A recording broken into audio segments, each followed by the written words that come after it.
Hey there friends and welcome to my beginner's guide around Night City. Do you look like that or even worse or only a little bit better like that because you're broke and you just got started with running around in Night City? Well, fret no more. I'm gonna help you out of this misery.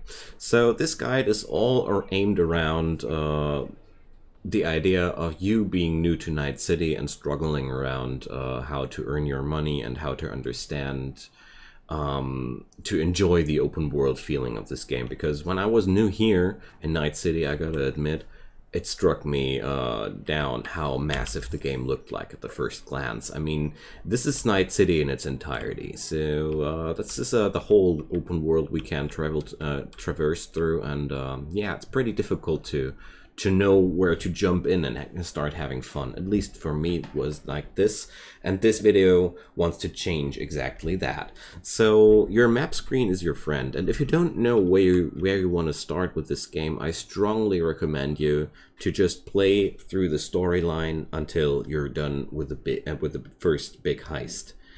Basically beginning of Act 2, because the gameplay from the intro to the end of Act 1 acts out like a really nice prolonged tutorial through the game, which is kind of railroady story-wise, but nevertheless, you get shown around Night City in such a fashion that you at least know how to navigate around. You know pretty much every game mechanic after that. It's really worth taking the spin until this point. Don't enter the open world if you're new to this game and you're feeling like, what I'm gonna do here? Then rather follow the main story until Act 1, and then this video can help you, or you already have understood enough on your own. So the map here looks pretty striking at first, but first up, Night City is divided in bigger districts. When you're zoomed out completely, you're seeing those bigger districts. When you zoom out closer, it splits up into smaller districts, and here, Little China, Arasaka Waterfront, North Side, they together form the district of Watson, and it's really important to wrap your head around how this city is built together, because districts also mean a little bit of a difficulty level. So if we check out here this district of Watson, all the exclamation marks, which are, well, basically quests to be visited, have the danger rating of moderate. If I go down here, the average danger rating is more like very high. So I've made the experience that this here, Watson, is a very good starters area. I haven't scouted around the other areas yet, if there are any beginner-friendly zones there too. I'm gonna check that out in the future, haven't done yet, but I can safely say Watson is a awesome turf for new runners, and let's get more into details here. So at first, now it's still looking quite good, but if I zoom into my character and zoom closer, you see here there's a lot of icons, and basically every exclamation mark is a quest you can visit, and a simple right click gives you makes the game track you towards to, and that's points where you can earn money. But apart from that, you also might want to know that these blue dots here are quick travel points connecting to every other blue dot on the map. So you reach one blue dot, then you can teleport to any other blue dot you have formerly visited. So as you might notice here, in this area, I almost have no points. Here I have none at all. This one here, this metro station, I unlocked manually, so exploring the world can also unlock new quick travel points. So these are really handy if you want to follow certain plot lines.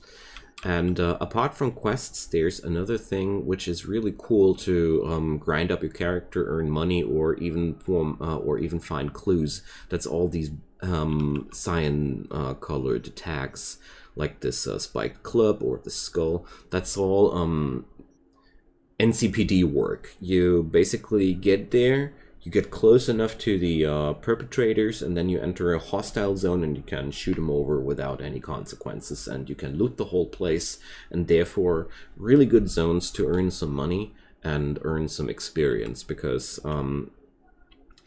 the exclamation marks are always like a little bit more story-bound encounters. Like there's always a job description behind that, some actual audio voice lines, and well, these are actually mini quests. These are most of the time just trash mobs waiting to be spanked by you and being looted. But don't get me wrong, every encounter is handcrafted. I have tried out so far, and you will almost always find some clues or at least some funny lore shards which might entertain you. So don't take me wrong here. These are no generic bland encounters, but they are not coming with a with a special story, and most of the time they don't come with a special challenge or such. Whereas these quests, they can sometimes end up in boss encounters and such things. So yeah, there's also thievery jobs, and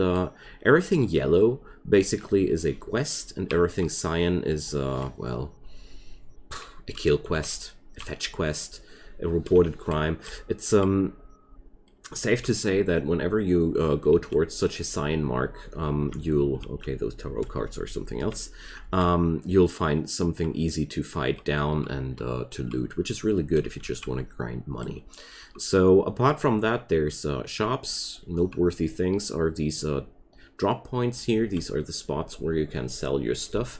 They're scattered around town, so it might be this game is a loot fest, yes, but it also offers tons of inventory management opportunities via these spots here. Notable are shops like the Netrunner or the Ripper Dock.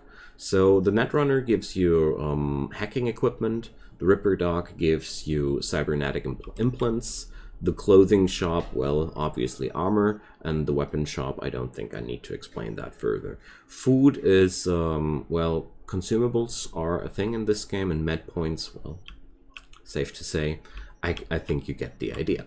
So apart from that, of course, there's also fixers. Those are long-time quest givers.